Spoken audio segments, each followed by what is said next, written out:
Hi, everybody. This is Jeff Randall at Test Out, and we are super excited for everybody to be joining today because we're excited for the 6.2 release. As we're passionate about students earning the Microsoft certification exams. We've had practice tests with our training material for a long time, but now that we have so many more schools and high schools and colleges trying to earn the certifications, we wanted to beef that up, and we're going to be showing some really great tools that are new. Kurt's going to show that in a minute.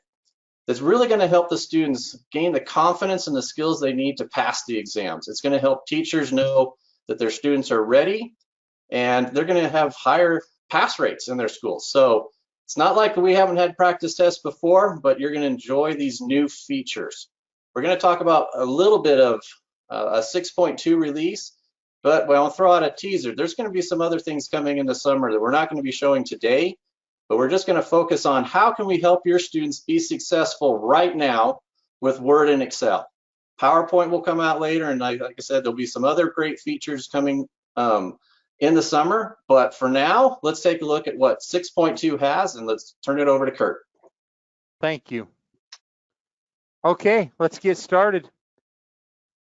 Welcome, everybody. We're excited to go over the 6.2 release of Office Pro and for MOS and show you some of the features that have been added to help your students pass the MOS exams. And so to start with, we recommend that your students go through the course, which is all self-contained. You don't need to download anything. Just run the course. It's all simulated. And once they get through the course, and then as you can see here in the course outline, option B at the bottom is MOS 2019. And we're going to talk about these MOS features that will help your student pass this test. The first features we see, there's some introduction to MOS, and then you come to Word. And in Word, if you've noticed, there are domain practices, and domain practices are set up like a skill lab in the training product, but the domain practices are built to help you best pass the domain pieces of the MOS test. Let me show you what I mean. If we open up Manage Documents domain, it gives a list of the features in Word that MOS has decided fit under that category, and this is the area that we're going to go through a lab with you on. And these labs are set up a lot like the skill lab. So we're going to open the lab and just give you just a quick look to remind you what the skill labs have in them. If you notice on the left-hand side, you have all of your tasks, and it lists them there so that you can go through them one at a time. You do have the hint and show me buttons. Hints always available. Show me videos are available on almost all of the labs, and it will show a video of how to accomplish the task or give just a written hint. And so the student will come in here and go through all of these tasks, and then they'll submit their lab, and it will show them how they did. If you notice in here, I just quickly went in and out, and most of them are marked X. I've got one check mark down here in the bottom that I was just playing with that shows it was okayed, and it gives them a quick idea of how they did. So I got 8%. You would want to make sure that you get that basically at 100% and know those features well. So there are multiple domain, let's go back out here so you can see again, domain practices that go over all these different Word domains for the MOS test. You also have them for Excel, PowerPoint will be made available at a future date, so that won't be included in this 6.2 release, just Excel and Word will. So we recommend that they go through all of those domain practices, and that will give them a look at all the different items in the domain that MOS says they're going to test on. And then if you notice, there's Form A and Form B under Word and Excel, and those are the actual practice tests. Now the practice test has changed. So if we go into the practice test and start the exam, it'll load up the lab. Now there's 7 questions in a test, and each one is self-contained here. So let's pull up the lab and show you the differences. The idea here is that we're kind of emulating the MOS layout of the test, so that when the student gets there to take the test, it's not a new format that they have to get used to. So as you see here, down at the bottom, we have these buttons. Right now, I'm on the information button, but here's task 1 that they need to accomplish, task 2. Now they can mark where they're at on this task, like this one's done. They want to review this one before they submit it as final. They can mark that in this task button view. And they'll go through all of these tasks for each question. And when they've submitted the tasks and they figure that they're complete, they can hit submit project. It'll take you have to go through all 7 questions to get to the final report. So it is a test. So I'm going to take you to the end just to quickly show you the final report. If we score the exam, it's going to give us some information here that's very helpful for the student. It shows the different questions, shows my score, and right now I'm sitting at 0, shows the questions. If I click on question 1, you can see I got it incorrect. But if I do view lab report, I may be wondering, what did I get incorrect? And so if I got some of them right, they'll show up here that I was able to finish some of the tasks. And then if I need to research where I can get more info on those tasks, I can come down here to explanation.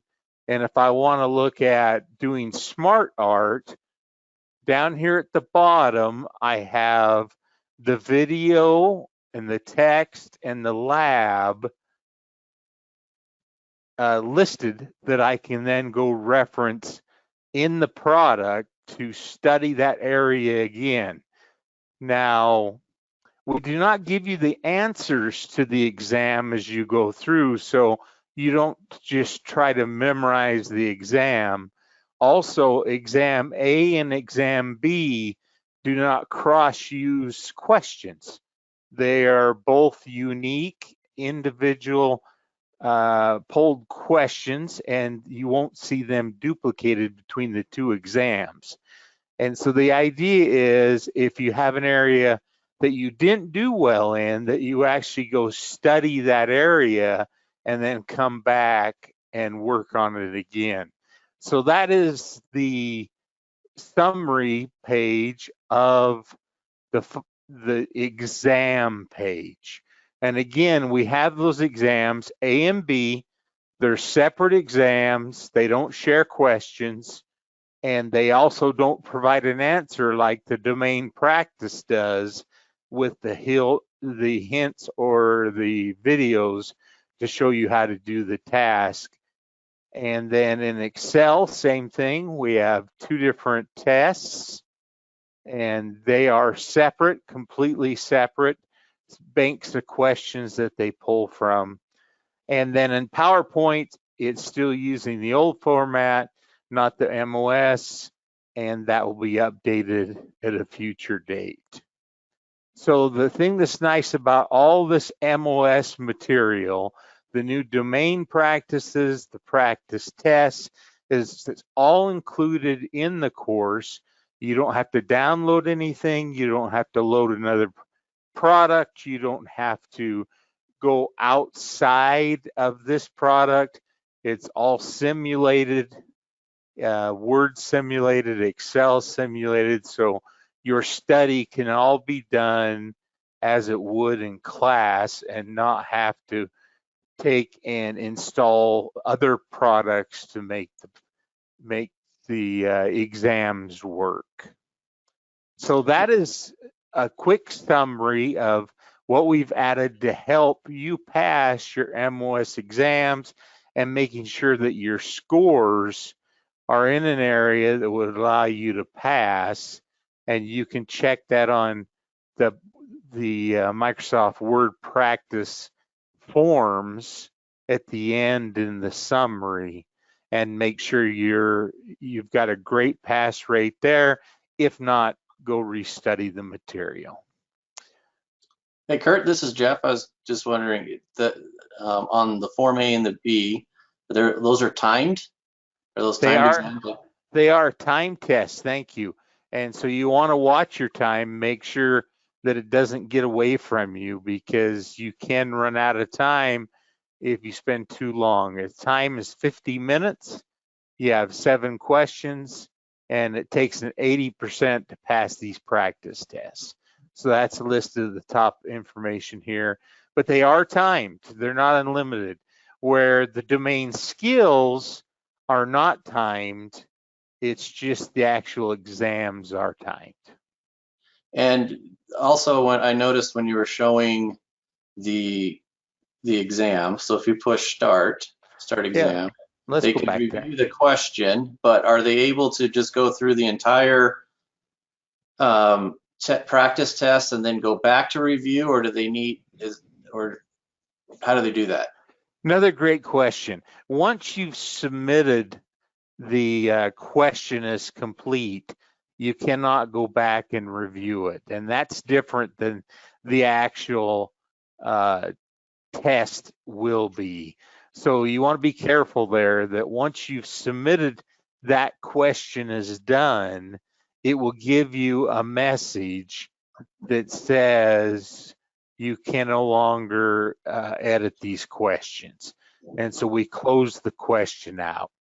Okay. So I was going to see if I could show you. That is different than the MOS exam itself. And that's important to know, Jeff.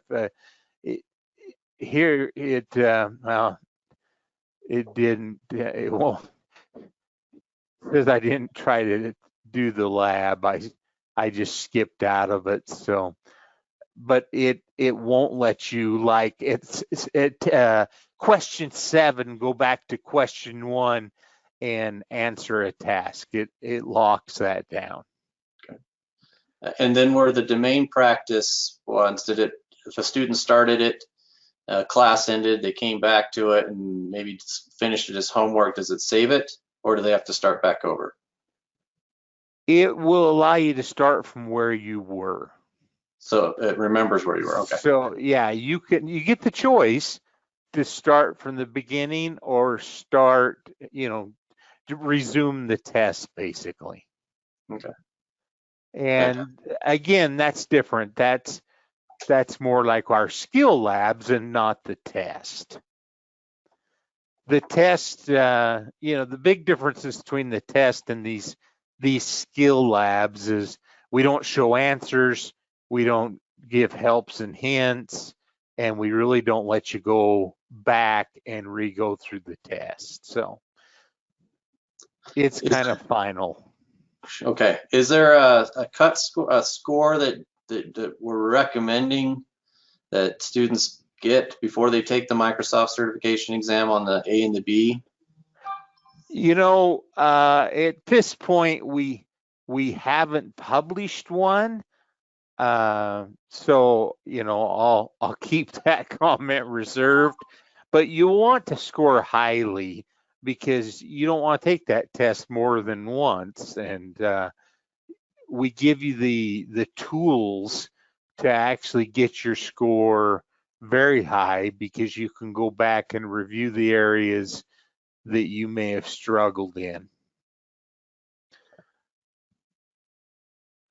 I know MOS themselves, they recommend that your practice are in about the 90% range, but I'm not aware of us having one published yet.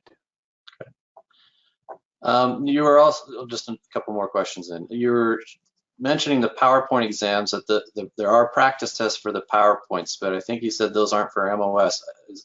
I think they are for MOS, correct? They're just not the newer questions. Yes, they are MOS tests, just not in the new format. Okay. And so thanks for clarifying that, because it's not, not excluding MOS. It's just the previous format. And I'll show you what I mean by that. So when you pull it up as you're studying those, this won't throw you. But see, it's a completely different look and feel for this test compared to the MOS design tests. But the questions are still relevant. Yeah, questions are relevant, still very valid. It doesn't mimic the MOS exam layout. Okay. All right, that's great. All right, those are great questions to follow up with. We will be coming out with a version 7, and stay tuned to hear more about that. Hey, I just wanted to add to some of the things that Kurt was talking about with the new practice tests in 6.2 release. We would hope that everyone feels confident that their students have the skills that they need to pass the Microsoft certification exams. That's our goal, and that's why we did the release. We feel that this release with Word and Excel will give the students everything that they need to have the confidence and the skills to pass, and as they use the domain practices and the A and the B. Now, we did mention that there was kind of a teaser of another release. We felt it was really important to any of our current customers or those that are trying this, our course out for right now, looking at the practice test, that they can pass the certification exams if those are happening at this moment for the Word and Excel. But there is another release happening with in the summertime, and if you keep posted with Test Out and with our sales team, we'll give out more information. But in the near future, we'll also have PowerPoint out and some other reporting features for the student and for the instructor that will also enhance this learning experience. We are committed and dedicated to making sure everybody has the best experience possible, the easiest experience possible, and saving time so that they can, again, earn as many certifications as they possibly can. Thanks.